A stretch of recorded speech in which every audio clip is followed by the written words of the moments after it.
Hi friends, इस video में हम थंगामाइल ज्वेलर्स के बारे में डिस्कस करेंगे। उसका Q4 FY26 का रिजल्ट आया है, तो उस रिजल्ट के बारे में भी डिस्कशन करेंगे। उसके साथ मैनेजमेंट कोई कॉन कॉल वगैरह नहीं करते, तो कॉन कॉल का इंसाइट हम नहीं दे पाएंगे, लेकिन मैनेजमेंट ने जो बताया है उसका रिजल्ट के साथ, वो इस वीडियो में हम डिटेल डिस्कशन करेंगे। तो चलिए वीडियो को स्टार्ट करते। तो वीडियो स्टार्ट करेंगे with the business model analysis. तो थंगामाइल ज्वेलर्स एक B2C ज्वेलरी कंपनी है। तो ये लोग अपने स्टोर्स पे अपना जो ज्वेलरी है ये लोग ये सेल करते हैं। सिंपल बिजनेस मॉडल है। और इसका जो प्रेजेंस है, ये एक तमिलनाडु बेस्ड कंपनी है। साउथ इंडिया में इसका प्रेजेंस है और मेनली तमिलनाडु में। आप तो जानते ही है, तमिलनाडु इंडिया का गोल्ड हब। सबसे ज़्यादा अगर कोई स्टेट से आपका गोल्ड ज्वेलरी सेल होता है तो एक नंबर पे है तमिलनाडु, फिर है आपका महाराष्ट्र।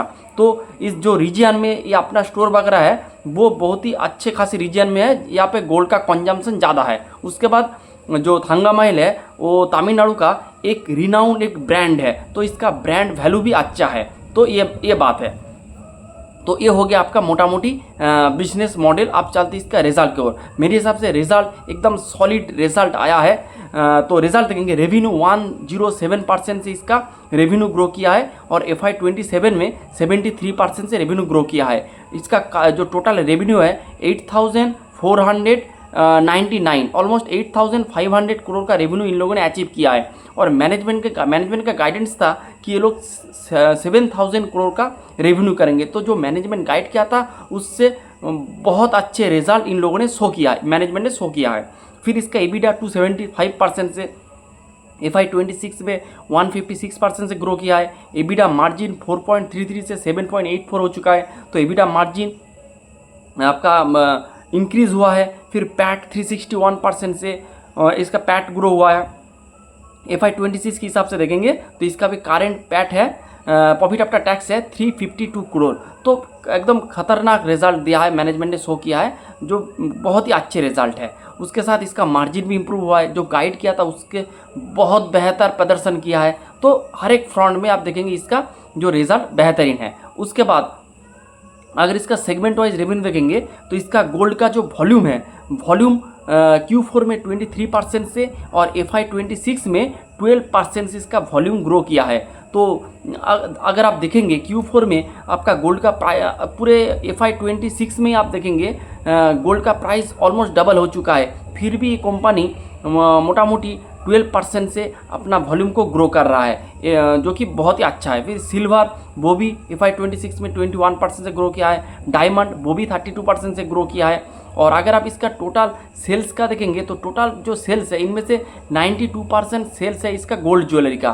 तो इसका जो थोड़ा बहुत होलसेल है जिसमें लोग कुछ आपका गोल्ड कॉइन बार इस तरह का सेल करते हैं। फिर आपका सिल्वर डायमंड सब मिला के 8%। तो इसका जो ज़्यादातर आपका जो रेवेन्यू आते हैं वो आते हैं आपका गोल्ड ज्वेलरी से, जो कि बहुत ही अच्छा है। फिर इसका अगर आप देखेंगे इसका और कुछ मेट्रिक्स हम डिस्कस कर लेते हैं। जो इसका इन्वेंट्री टर्नओवर रेशियो है वो है इसका 3.45x। मेरे हिसाब से बहुत ही अच्छा है। कोई भी कंपनी का अगर आप इन्वेंट्री टर्नओवर रेशियो 3 से ऊपर है तो मेरे हिसाब से यानी पूरे इंडस्ट्री के हिसाब से अच्छा माना जाता है। और इसका इन्वेंट्री टर्नओवर रेशियो 3.10 से बढ़कर हो चुका है 3.45 टाइम्स इसका इन्वेंट्री टर्नओवर रेशियो अभी हो चुका है। उसके बाद इसका अभी स्टोर देखेंगे 66 इसका अभी करंट स्टोर्स है। Q4 में इन लोगों ने कोई भी स्टोर ओपन नहीं किया है। मैनेजमेंट ने Q3 के बाद मैनेजमेंट ने बोला था कि क्योंकि आपका गोल्ड प्राइस का हाइक बहुत तेज़ी से हो रहा है, इसीलिए ये लोग जो चेन्नई मेट्रो वाले रीजन में जो स्टोर इसको ओपन करना था, 10 से 15 स्टोर इसको ओपन करना था फेज़ 2 में, वो ये लोग पोस्टपोन कर रहा है। तो मेरे हिसाब से ये डिसीजन बहुत ही गलत डिसीजन था, क्योंकि गोल्ड का प्राइस कभी बढ़ेंगे कभी घटेंगे, इस तरह का सिचुएशन होता रहेगा। लेकिन इस सिचुएशन में अगर आप अपना स्टोर गाइडेंस को पोस्टपोन कर देंगे तो मेरे हिसाब से थोड़ा डिसअपॉइंटिंग है। फिर इसका SSG अगर आप देखेंगे 38% है। ROC ROE both are improved. उसके बाद अगर इसका इन्वेंट्री हेजिंग का परसेंटेज देखेंगे तो वो 95% है इसका इन्वेंट्री हेजिंग, जो कि बहुत ही अच्छा है। तो इसका जो इन्वेंट्री जो रिस्क है आपका गोल्ड प्राइस बढ़ने का घटने का जो आपका रिस्क होता है, मेनली जो घटने का, इस रिस्क से ये अभी बाहर है। फिर ATS यानी एवरेज टिकट साइज अगर आप देखेंगे वो भी इंक्रीज़ हुआ है। 57,000 से बढ़कर हो चुका है 73,000। और फिर इसका जो नंबर ऑफ बिल्स या फिर जो ट्रांजैक्शन है वो भी इम्प्रूव हुआ है। 8.60 लाख से बढ़कर हो चुका है 11.6, यानी कि ऑलमोस्ट 30% का इधर भी इसको ग्रोथ मिल रहा है। तो अगर आप देखेंगे हर एक सेगमेंट में, हर एक पैरामीटर में, हर एक टाइम फ्रेम में ये कंपनी बहुत अच्छे तरीके से रिजल्ट कर रहा है। सिर्फ Q4 में नहीं, पूरे FY26 में अगर कोई भी ज्वेलरी कंपनी सबसे तगड़ा रिजल्ट शो किया है तो वो हंगामाई ज्वेलर्स है। और इसका भी करेंट मार्केट प्राइस है 11,000 करोड़, इसका भी करेंट मार्केट प्राइस है। तो ये हो गया इसका मोटा मोटी रिजल्ट। अब चलते इसका जो मैनेजमेंट ने जो बोला है रिजल्ट के एंड में, तो उसके बारे में डिटेल डिस्कशन करेंगे।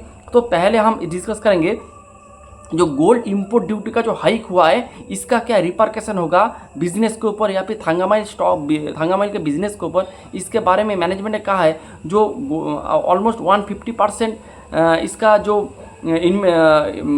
उसे के इंपोर्ट ड्यूटी हाइक हुआ है, पहले था 6% बढ़ के हो चुका है 15%, तो ऑलमोस्ट 150% इसका हाइक हुआ है। इसका रिपरकशन बिजनेस के ऊपर आएगा। मैनेजमेंट ने कहा है जो अगले आने वाले क्वार्टर में इसका एक बिजनेस का ग्रोथ थोड़ा स्लो हो सकता है। और मैनेजमेंट ने कहा अभी भी थोड़ा स्लोनेस देख रहा है बिजनेस के ऊपर ये अनाउंस होने के बाद। तो ये मैनेजमेंट का एक व्यू है इस इंपोर्ट ड्यूटी जो हाइक के वजह से। तो ये है कि जो डिमांड थोड़ा स्लो हो सकता है, ये अकॉर्डिंग टू मैनेजमेंट।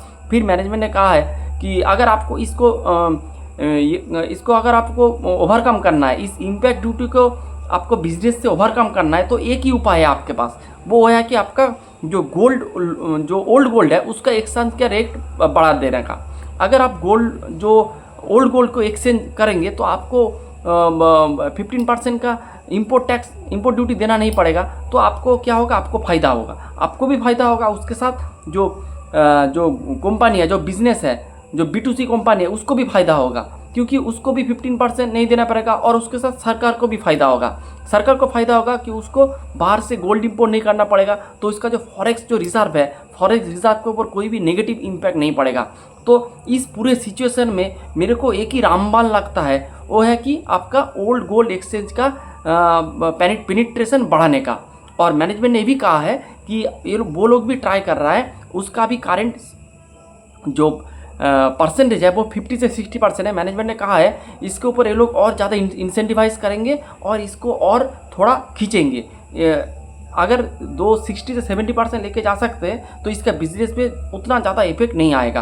और मेरे हिसाब से ये जो नंबर है 50 से 60% जो इसका ओल्ड गोल्ड एक्सचेंज होता है, मेरे हिसाब से इंडस्ट्री का सबसे लीडिंग नंबर है। अगर आप PNG का आज ही कॉन्कॉल हुआ है तो उसका मैनेजमेंट ने कहा है उसका जो परसेंटेज है वो 35 से 40% है, तो थोड़ा लो है। लेकिन थांगामाइल का 50 से 60% है। मेरे हिसाब से industry leading old gold exchange का परसेंटेज है, ये बहुत ही अच्छा है।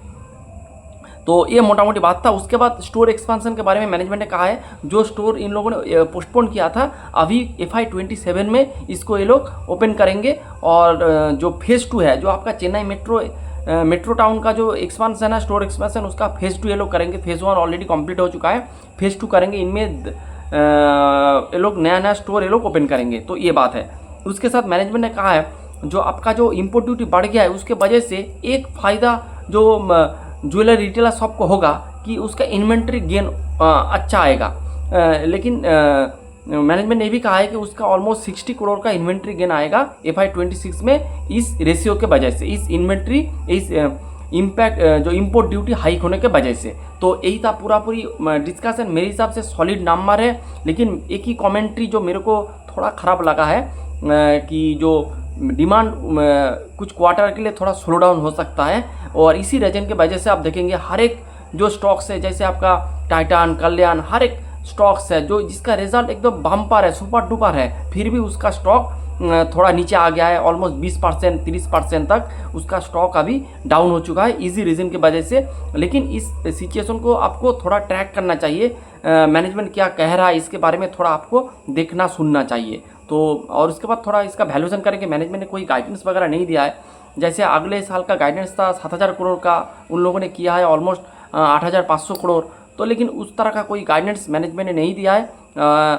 तो फिर भी हम देखेंगे इसका अगर पैट 50% से भी ग्रो करे तो इसका जो फॉरवर्ड पे आ रहा है मोटा मोटी 20 से 22 के बीच में आपको फॉरवर्ड पे आ रहा है, जिसका ग्रोथ मोटा मोटी अबव 50% आप पकड़ सकते। तो मेरे यही था आज का पूरा वीडियो।